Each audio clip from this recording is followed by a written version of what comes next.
एक तरफ आपने सुना होगा कि बीएससी नर्सिंग करने के बाद प्राइवेट हॉस्पिटल में 15-20 हजार रुपए की सैलरी मिलती है बस। और एक तरफ आपने सुना होगा कि गवर्नमेंट जॉब लगने के बाद नॉर सेट की 1.5 लाख तक रुपए तक सैलरी मिलती है। तो इसमें कितना सच है कितना झूठ है आज हम वो देखने वाले हैं। और कोई आपसे कहे या मैं आपसे कहूं कि आपको गवर्नमेंट जॉब लगने के बाद सैलरी 60 हजार मिल रही है और कहूं कि प्राइवेट जॉब लगने के बाद आपको सैलरी 35 हजार लग रही है, तो आप क्या कहोगे? मैं कहूंगा आपसे, आप कौन सी जॉब करना चाहोगे? आप तो कहोगे गवर्नमेंट जॉब करना चाहेंगे। लेकिन रुकिए, अगर मैं कहूं कि कुछ कंडीशंस में प्राइवेट नर्स गवर्नमेंट नर्स से ज्यादा रुपए कमा सकती है, तो कैसा रहेगा? और मैं अगर आपसे कहूं कि स्टार्टिंग सैलरी को देखकर आपको गवर्नमेंट वर्सेस प्राइवेट डिफरेंस करना सही नहीं रहेगा, तो कैसा रहेगा? और जो स्टूडेंट्स गवर्नमेंट जॉब नहीं लग पाते वो समझते कि बीएससी नर्सिंग में कुछ नहीं है, गवर्नमेंट जॉब नहीं लगी तो उसके बाद प्राइवेट तो कुछ नहीं है, ऐसे ही बहुत कम सैलरी मिलती है इसमें। तो आज उनको भी एक अच्छा महसूस होगा ये वीडियो देखने के बाद। तो वीडियो को पूरा देखना और चैनल को सब्सक्राइब कर लेना। मेरा नाम है हरिओम और स्वागत है आपका हरिओम नर्सिंग पॉइंट में। तो स्टार्ट करते हैं वीडियो को। आपको सिर्फ ये नहीं देखना है कि पहले महीने में कितनी सैलरी मिल रही है गवर्नमेंट जॉब में या प्राइवेट जॉब में, आपको देखना है 5 साल बाद कितनी सैलरी होगी, जॉब सिक्योरिटी किसमें ज्यादा होगी, प्रमोशंस किसमें ज्यादा होंगे, और अगर गवर्नमेंट जॉब नहीं लगी तो क्या करना चाहिए। सबसे पहले हम प्राइवेट हॉस्पिटल्स की सैलरी, प्राइवेट सेक्टर की सैलरी के बारे में डिस्कस करेंगे। तो हम शुरू करते हैं प्राइवेट की सैलरी के बारे में। जब कोई स्टूडेंट बीएससी नर्सिंग करता है और उसके बाद कोई हॉस्पिटल ज्वाइन करता है तो उनकी सैलरी कोई फिक्स नहीं होती है। किसी हॉस्पिटल में आपको 15 से 20 हजार रुपए मिल सकते हैं, किसी में 25 से 30 हजार, और कई बड़े हॉस्पिटल्स में आपको इससे भी ज्यादा सैलरी मिल सकती है प्राइवेट में भी। बट कैसे मिलेगी वो मैं भी आपको बताऊंगा। लेकिन सबसे बड़ा सवाल ये आता है कि आप किस प्राइवेट हॉस्पिटल में जा रहे हो। एक छोटे लोकल हॉस्पिटल में आपकी सैलरी कम हो सकती है, लेकिन बड़े कॉर्पोरेट हॉस्पिटल में आपको बेहतर क्लिनिकल एक्सपोजर, आईसीयू, ओटी और इमरजेंसी जैसी आपकी स्किल्स डेवलप होती हैं, जिनसे आपको आगे ग्रोथ की अपॉर्चुनिटीज मिलती रहती हैं। इसलिए इसलिए आपसे कोई कहता है कि प्राइवेट हॉस्पिटल में सिर्फ 15 हजार रुपए की सैलरी मिलती है, तो ये पूरी सच्चाई नहीं है। सैलरी आपकी हॉस्पिटल, स्किल्स, सिटी, कौन सी सिटी में आपका हॉस्पिटल है और कौन सी लोकेशन है उसकी, और आपकी कैसी स्किल्स हैं, उनके बेस पर आपकी सैलरी डिसाइड होती है। अब बात करते हैं हम गवर्नमेंट में कितनी सैलरी होती है आपकी। यहाँ स्टूडेंट सबसे ज्यादा कंफ्यूज होते हैं। मान लो किसी गवर्नमेंट नर्सिंग ऑफिसर का बेसिक पे 44,900 है। अब बहुत सारे लोग थंबनेल पर लिख देंगे 44,900 सैलरी, लेकिन 44,900 ये फाइनल नहीं है कि आपके हाथ में इतनी ही सैलरी आएगी। क्यों? क्योंकि सैलरी में आपके अलाउंस भी जुड़ते हैं, जैसे डीए, एचआरए और ट्रांसपोर्ट अलाउंस, और दूसरी तरफ एनपीएस और आपकी सैलरी डिडक्शन भी हो सकते हैं। इसलिए आपको हमेशा 3 शब्द याद रखने हैं। बेसिक पे जो पे स्केल का मूल हिस्सा है, ग्रॉस सैलरी आपकी बेसिक प्लस अलाउंस होते हैं जो आपके एप्लीकेबल होते हैं उसमें, और इनहैंड सैलरी क्या होती है आपकी, जो डिडक्शन, जो कटौती के बाद आपकी जो सैलरी अकाउंट में आती है वो होती है आपकी इनहैंड सैलरी। यही असली सैलरी है जो आपको मंथली सैलरी के रूप में आपको देखनी होती है।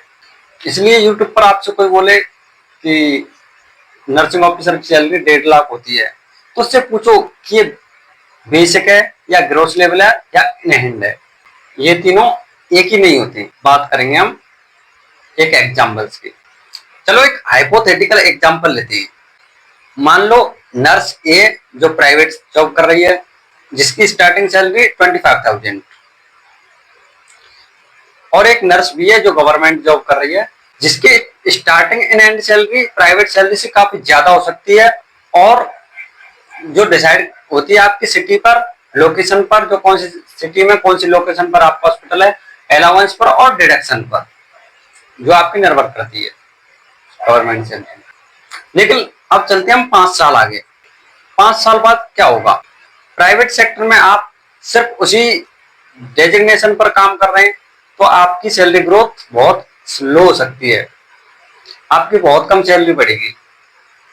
अगर आप उसी डेजिग्नेशन पर काम कर रहे हैं, जैसे पोस्ट पर थे आप उसी पर काम कर रहे हैं, तो आपकी सैलरी बढ़ने की चांस बहुत कम रहती है, मतलब बहुत कम।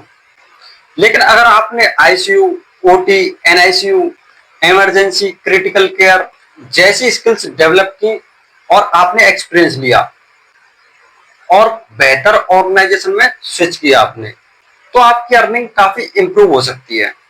यानी प्राइवेट में आपके हाथ में एक चीज ज्यादा होती है, स्किल्स प्लस ग्रोथ। प्राइवेट में आप जितने वैल्यूएबल बन सकते हो उतनी ज्यादा आपको अपॉर्चुनिटी मिल सकती हैं। लेकिन इसकी दूसरी साइड भी है, अगर आप हॉस्पिटल ही चेंज करते रहते हो तो आप अपनी स्किल्स को ग्रो नहीं कर पाओगे। अगर आपने स्किल्स ग्रो नहीं की तो आपकी सैलरी वही अटक जाएगी, ज्यादा नहीं बढ़ेगी। और अब बात करते हैं गवर्नमेंट में 5 साल बाद क्या होगा। गवर्नमेंट सेक्टर का मॉडल थोड़ा अलग होता है। यहाँ सैलरी ग्रोथ जनरली स्ट्रक्चर्ड पे रूल्स, इंक्रीमेंट्स, अलाउंस और प्रमोशन से जुड़ी होती है। आपको हर साल एम्प्लॉयर से सैलरी बढ़ाने की मांग नहीं करनी होती है। यहाँ पर कुछ प्राइवेट में करते हैं जो सैलरी बढ़ाओ, तो यहाँ पर आपकी गवर्नमेंट रूल्स के हिसाब से सैलरी बढ़ती है। गवर्नमेंट में क्या होता है, इसके साथ आपकी जॉब स्टेबिलिटी होती है और रिटायरमेंट के बेनिफिट्स होते हैं आपके पास, और भी गवर्नमेंट की बहुत ही सी योजनाएं होती हैं जो आपके फैमिली को भी सपोर्ट करती हैं, आपको भी। लेकिन गवर्नमेंट का सबसे बड़ा ड्रॉबैक क्या है? गवर्नमेंट जॉब में सिलेक्शन लेना। अब बात करते हैं गवर्नमेंट जॉब की सबसे बड़ी प्रॉब्लम क्या है। एक बीएससी नर्सिंग स्टूडेंट जो बीएससी नर्सिंग ज्वाइन करता है, तो वो फर्स्ट ईयर में सोचता है कि मैं बीएससी नर्सिंग होते ही मेरी गवर्नमेंट जॉब लग जाएगी। बट ऐसा नहीं होता है। डिग्री आपको एलिजिबल बनाती है उसके लिए, लेकिन सिलेक्शन के लिए आपको एग्जाम के लिए अच्छी मेहनत करनी पड़ेगी। और एम्स, नॉर्सेट जैसे एग्जाम्स में कंपटीशन बहुत ज्यादा स्ट्रांग है, बहुत काफी बढ़ गया है, और आने वाले सालों में कंपटीशन बहुत ज्यादा बढ़ जाएगा एम्स नॉर्सेट में। इसमें लिमिटेड सीट्स होती हैं, जिसमें भी गर्ल्स के लिए 80% सीट रिजर्व होती हैं और बॉयज के लिए 20% सीट रिजर्व होती है। इसलिए अगर आपका टारगेट गवर्नमेंट नर्सिंग ऑफिसर बनना है तो आपको मेरी कुछ बातें ध्यान रखनी होंगी। गवर्नमेंट जॉब की तैयारी ग्रेजुएशन के बाद मत स्टार्ट करना, ग्रेजुएशन के साथ ही करना। इसी जो बीएससी नर्सिंग आप कर रहे हो, अभी से तैयारी शुरू करनी है आपको। कब करनी है वो मैं बताऊंगा आपको। आप मेरे से जुड़े रहना, मैं आपको गाइड करता रहूंगा, आपके लिए सेमेस्टर क्लासेस भी चलाता रहूंगा, सब कुछ। आपको शुरुआत में ही, जैसे आप तैयारी स्टार्ट कर रहे हो, अभी बीएससी नर्सिंग कर रहे हो, तो आपको शुरुआत में 8 घंटे पढ़ने की जरूरत नहीं है कि गवर्नमेंट जॉब के लिए 8 घंटे पढ़ो। आपको क्या करना है, सिलेबस देखना है, पीवाईक्यू देखनी है, नर्सिंग सब्जेक्ट को स्ट्रॉन्ग करो और एमसीक्यू प्रैक्टिस करो, और धीरे धीरे अपनी प्रिपरेशन को बिल्ड करते जाओ। अब हम बात करेंगे प्राइवेट का सबसे बड़ा फायदा क्या है प्राइवेट जॉब का। अब मान लो आपने गवर्नमेंट एग्जाम दिया, आपका सिलेक्शन नहीं हुआ, तो आप क्या सोचोगे, मेरी तो लाइफ बर्बाद होगी, बीएससी नर्सिंग में सैलरी नहीं इतनी ज्यादा। तो ऐसा बिल्कुल नहीं है। इसी जगह पर आपके प्राइवेट सेक्टर काम आता है।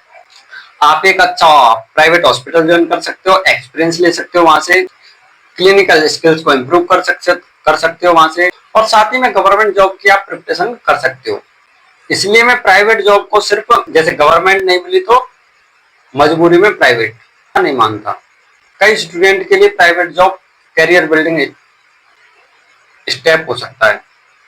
सबसे बड़ा सवाल, गवर्नमेंट या प्राइवेट, क्या सेलेक्ट करें हम। अब मैं आपको एक सिंपल फॉर्मूला देता हूं। अगर आपकी प्रायोरिटी जॉब सिक्योरिटी, स्ट्रक्चर्ड पे, मतलब सैलरी स्ट्रक्चर्ड वे में, गवर्नमेंट बेनिफिट्स और लॉन्ग टर्म स्टेबिलिटी चाहिए, तो आपको टारगेट करना चाहिए गवर्नमेंट जॉब को। लेकिन अगर प्रायोरिटी जल्दी जॉब पाना है, ज्यादा क्लिनिकल एक्सपोजर स्पेशलाइज्ड स्किल्स और परफॉर्मेंस बेस्ड ग्रोथ। तो आपको एक प्राइवेट जॉब की तरफ जाना चाहिए। लेकिन एक तीसरा ऑप्शन भी है आपके पास, और ऑनेस्टली बीएससी नर्सिंग स्टूडेंट के लिए मुझे यही सबसे ज्यादा प्रैक्टिकल लगता है। क्या है वो? मेरी स्ट्रेटजी रहेगी गवर्नमेंट प्लस प्राइवेट दोनों। मान लो अभी आप बीएससी नर्सिंग फर्स्ट ईयर या सेकंड ईयर में हो, तो आप अभी से डिसाइड मत करो कि मुझे गवर्नमेंट करनी है या प्राइवेट करनी है। सबसे पहला स्टेप वन आपका क्या होगा, आप अपने बीएससी नर्सिंग की पढ़ाई को मजबूत रखो, अच्छी पढ़ाई करो सब्जेक्ट्स की अपनी। दूसरा क्या है, गवर्नमेंट जो जॉब्स होती हैं उनका एग्जाम सिलेबस देखना स्टार्ट करो, और फाइनल ईयर तक आप एमसीक्यूज और पीवाईक्यूज की प्रैक्टिस करना स्टार्ट कर दो। और अच्छी हैबिट हो जानी चाहिए आपकी पीवाईक्यू और एमसीक्यूज की फाइनल ईयर तक। और जैसे ही आपकी ग्रेजुएशन होती है उसके बाद गवर्नमेंट जॉब को आप सीरियसली टारगेट करो एकदम अच्छे से। और अगर ऐसा नहीं करते हो तो आप प्राइवेट जॉब कर सकते हो, उसके साथ गवर्नमेंट जॉब को ट्राई कर सकते हो, अगर आपकी फैमिली कंडीशन सही नहीं है तो। अगर आपके फैमिली कंडीशन सही है तो आप गवर्नमेंट जॉब को टारगेट करके रखो। फिर आपके लिए एक फाइनल सजेशन रहेगा कि आप बीएससी नर्सिंग में आए हो तो अच्छे से गवर्नमेंट जॉब को टारगेट रखो। और अगर गवर्नमेंट जॉब आपकी 2-4 साल प्रिपरेशन करने के बाद आपको नहीं लगती है, आपको लगता है कि मुझसे गवर्नमेंट जॉब नहीं लगेगी, तो प्राइवेट सेक्टर में जाओ और अपने क्लिनिकल स्किल्स को इतना ज्यादा डेवलप करो